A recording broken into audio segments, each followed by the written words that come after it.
I wasn't supposed to be in the storage room that night.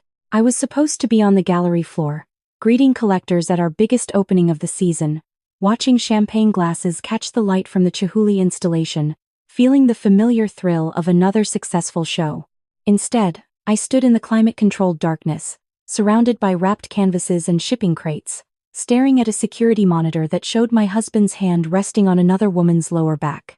The gallery had been my dream long before it became our business. 15 years ago, fresh out of grad school with a degree in art history and my grandmother's modest inheritance, I'd signed the lease on a small space in Chelsea. Just me, a desk, and walls waiting to be filled with beauty. Marcus came into my life 2 years later, charming and connected, promising to help me reach the collectors I couldn't access on my own. Within a year, we were partners in every sense.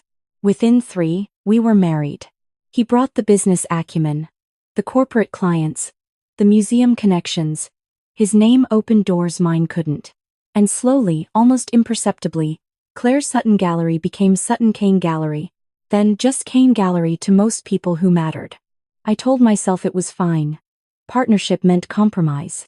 I still curated every show, still had final say on artists we represented. The gallery thrived. We thrived. Or so I believed. The woman on the monitor was Sienna Reeves, 28, a mixed media artist we'd signed 6 months ago. Talented, hungry, exactly the kind of emerging voice I loved to champion. Marcus had been enthusiastic about her work from the beginning. Too enthusiastic, I realized now, watching him lean close to whisper something that made her laugh. But that wasn't what had pulled me away from the opening night crowd to review security footage from the past week. It was the painting. My grandmother's portrait had hung in my childhood home for as long as I could remember. Oil on canvas, 3 feet by 4 feet, painted by my great-aunt Josephine in 1952. My grandmother, Elena, at 25, wearing a blue dress that matched her eyes, her dark hair pinned in victory rolls, holding a single white rose. The painting had survived my grandmother's immigration from Italy, 3 moves across the country, and 60 years of family history. When she died 5 years ago, she left it to me with a handwritten note tucked into the frame. Paint your own truth, Bella. Never let anyone else hold the brush. The painting was never meant to be sold. It lived in our apartment, above the fireplace in our living room. Marcus knew its significance. He'd heard me tell the story of how my great-aunt, a woman who defied her family to pursue art in post-war America, had captured something essential about my grandmother in those brushstrokes. How looking at it reminded me why I'd opened the gallery in the first place. 3 days ago, the painting disappeared from our apartment. When I asked Marcus about it, he said he'd taken it to be professionally cleaned and reframed as a surprise for our anniversary next month. 12 years since we met, 8 since we married. He'd been planning something special, he said. I should trust him. I wanted to trust him. But something felt wrong. And that wrongness had led me to the security footage, searching for I didn't know what. What I found was worse than I imagined. The timestamp read 11:47 p.m., 4 days ago. Long after gallery hours. The camera angle showed the private viewing room where we met with serious buyers. Marcus entered first, then Sienna. Nothing unusual yet. We often showed artists how we presented their work to collectors. But Marcus wasn't showing her anything. He was standing before my grandmother's portrait, which I now saw had been hanging in that room for days while I'd been told it was at the framers. As I watched, he turned to Sienna, speaking with animation, gesturing at the painting. She looked impressed, nodding. Then he made a phone call, and 15 minutes later, a man I recognized entered the frame. Robert Chen, one of the most aggressive private collectors in Manhattan, the kind who bought art as investment, who'd pay premium prices for pieces that would never see public display again. The kind I usually avoided, because art shouldn't disappear into climate-controlled vaults. I watched Marcus shake Chen's hand. Watched them discuss the painting while Sienna stood slightly to the side, looking pleased. Watched Marcus show Chen a certificate of authenticity for what he described as an anonymous estate piece, a recently discovered work by Josephine Sutton, an undervalued mid-century female artist. He was selling my grandmother's portrait. My inheritance. My family's history. And he was lying about its provenance to do it. The worst part? He was using the sale to finance Sienna's new collection.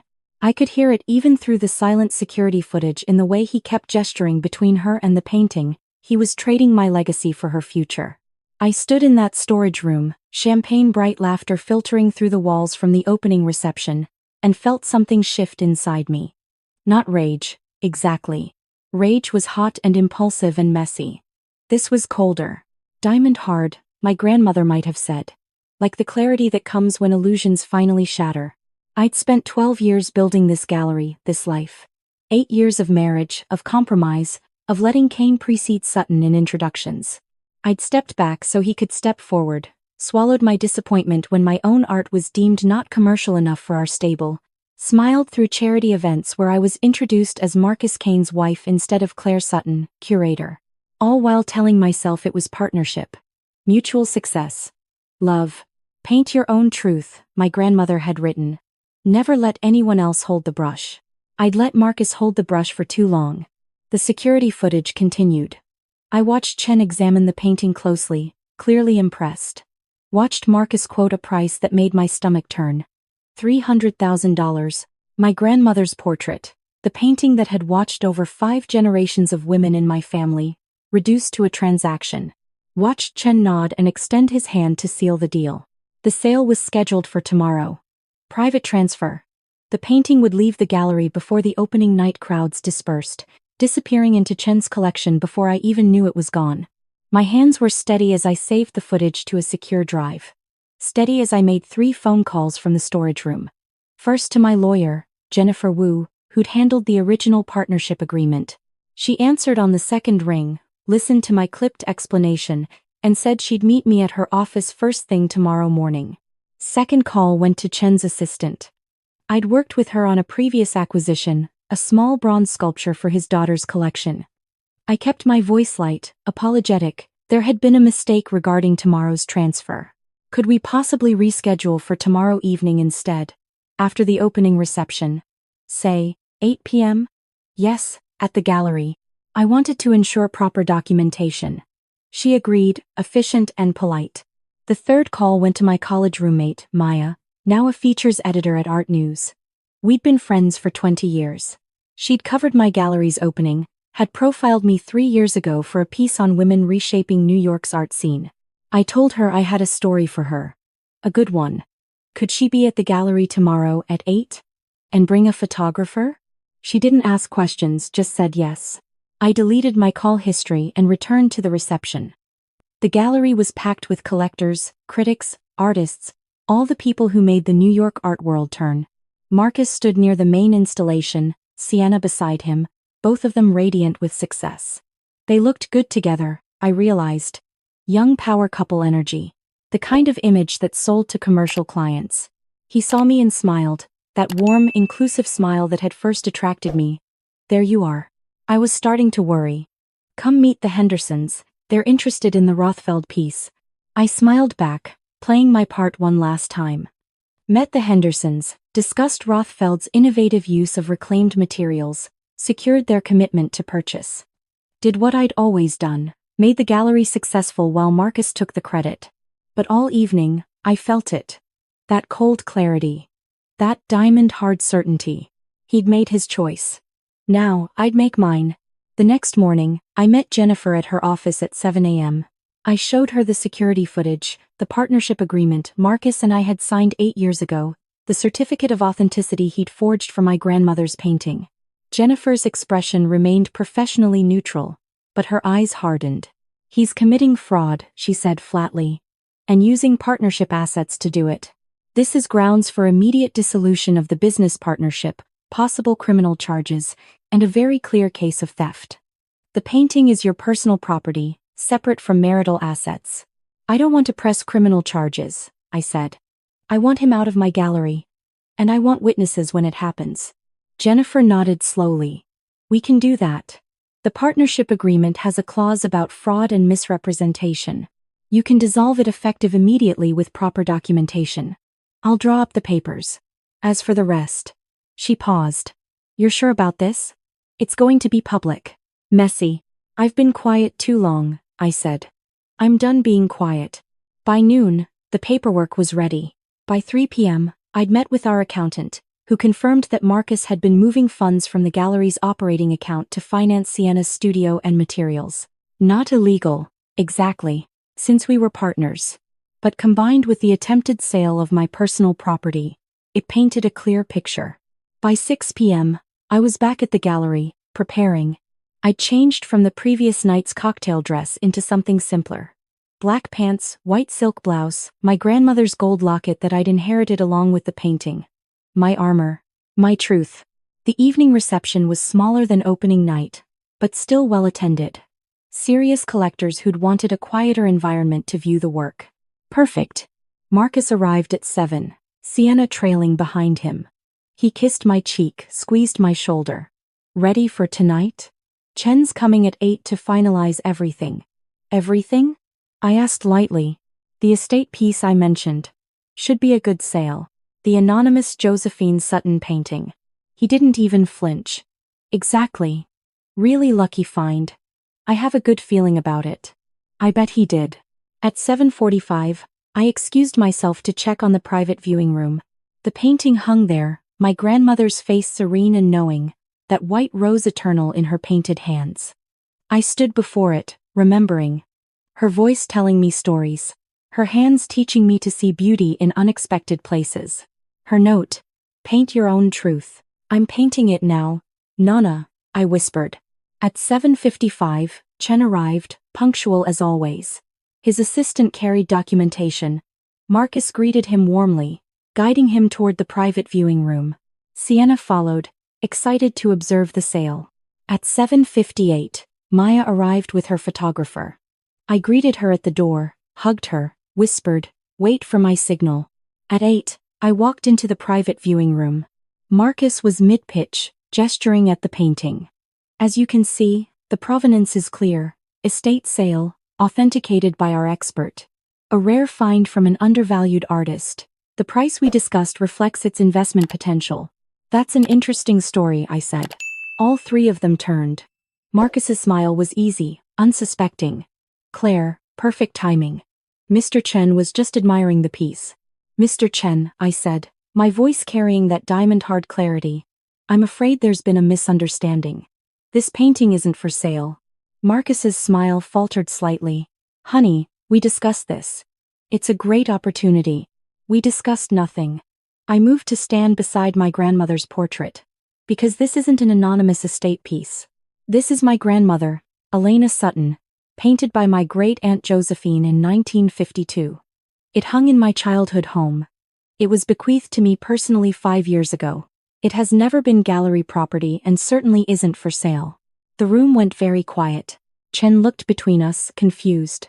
His assistant pulled out her phone, already fact-checking. Marcus's face had lost its color. Claire, he started, but I raised my hand. I have security footage from 4 nights ago showing you moving this painting from our apartment to the gallery without my knowledge.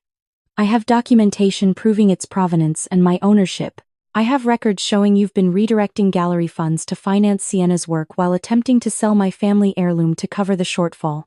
Sienna stepped back, her face shocked. I didn't know. Marcus, you said it was an estate piece you'd acquired. It's a misunderstanding, Marcus said quickly, but his voice had lost its confidence. Claire, let's discuss this privately. No more privacy. I looked at Chen. I apologize for wasting your time. My husband committed fraud. The painting was never his to sell. Chen's expression had gone cold. He nodded curtly, already moving toward the door. His assistant followed, both of them radiating the kind of anger that comes from nearly being scammed. His reputation for due diligence had almost been compromised. That wouldn't be forgotten. Maya appeared in the doorway, photographer behind her. Claire? You said 8 p.m.? Come in, I said. I have a story for you. Marcus saw Maya's press badge, saw the camera, and something cracked in his composure. You can't do this. The gallery, our marriage. The gallery is mine, I said.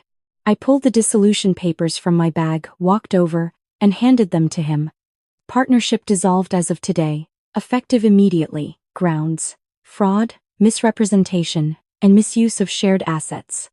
Our lawyer has copies. You have 48 hours to remove your belongings from the gallery offices. His hands shook as he took the papers. Claire, please. Let me explain. Explain to your lawyer. I turned to the gallery's security guard, who'd appeared at my earlier request. Harrison, Could you please escort Mr. Kane from the premises? He's no longer affiliated with this gallery. Harrison nodded, professional and impassive. Sir, this way. Marcus looked at me, really looked at me, perhaps for the first time in years. He saw something in my face that made him stop arguing. Maybe he saw the woman who'd built this gallery from nothing. Maybe he saw my grandmother's diamond-hard truth reflected in my eyes. Maybe he just saw that he'd lost. He left without another word. Sienna started to follow, then hesitated. I really didn't know, she said quietly. About the painting. About any of it. I thought he was just being supportive of my work. I'm so sorry. I studied her. Young, talented, probably as manipulated as I'd been, just in different ways. Your work is good, Sienna. You don't need anyone to steal for you. Find representation that respects that.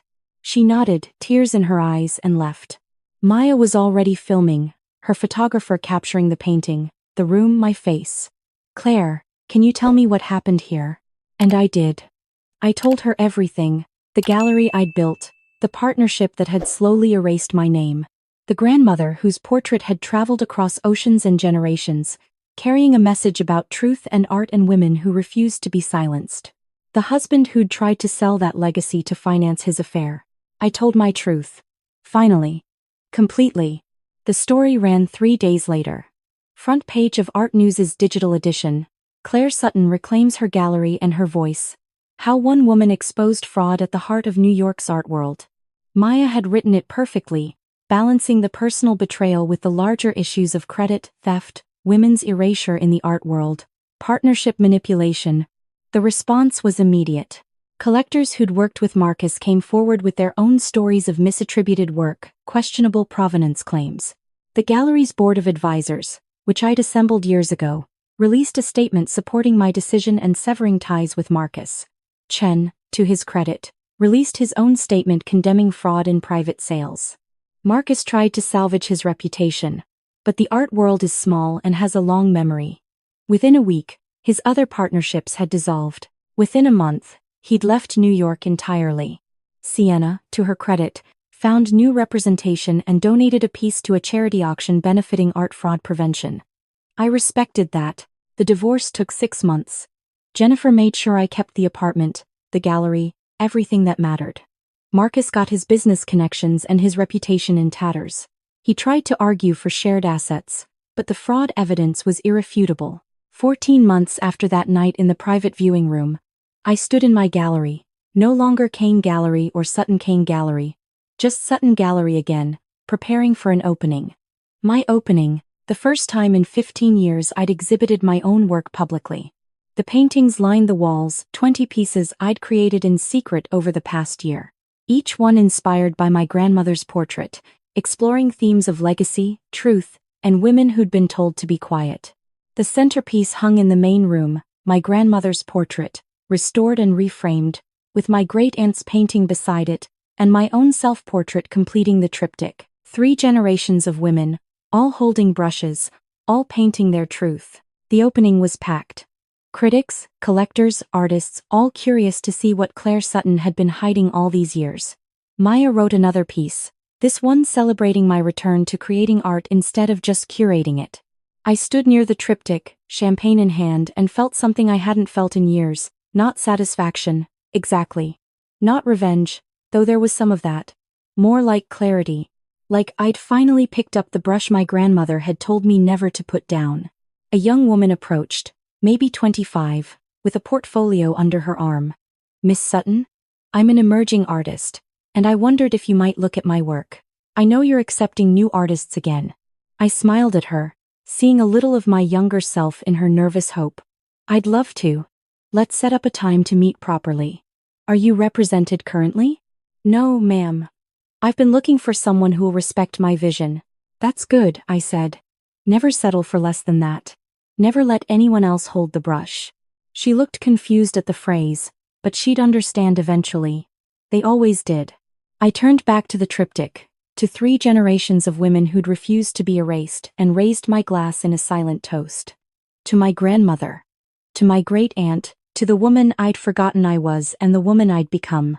Paint your own truth, the note had said. I'd finally learned how. The gallery thrived, my work sold. The story became legend in certain circles, a cautionary tale about partnerships and power and the importance of keeping your name on your own legacy.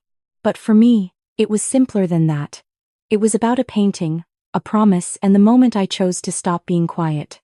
I chose champagne and clarity and reclaiming what was mine. And I chose to never, ever let anyone else hold the brush again.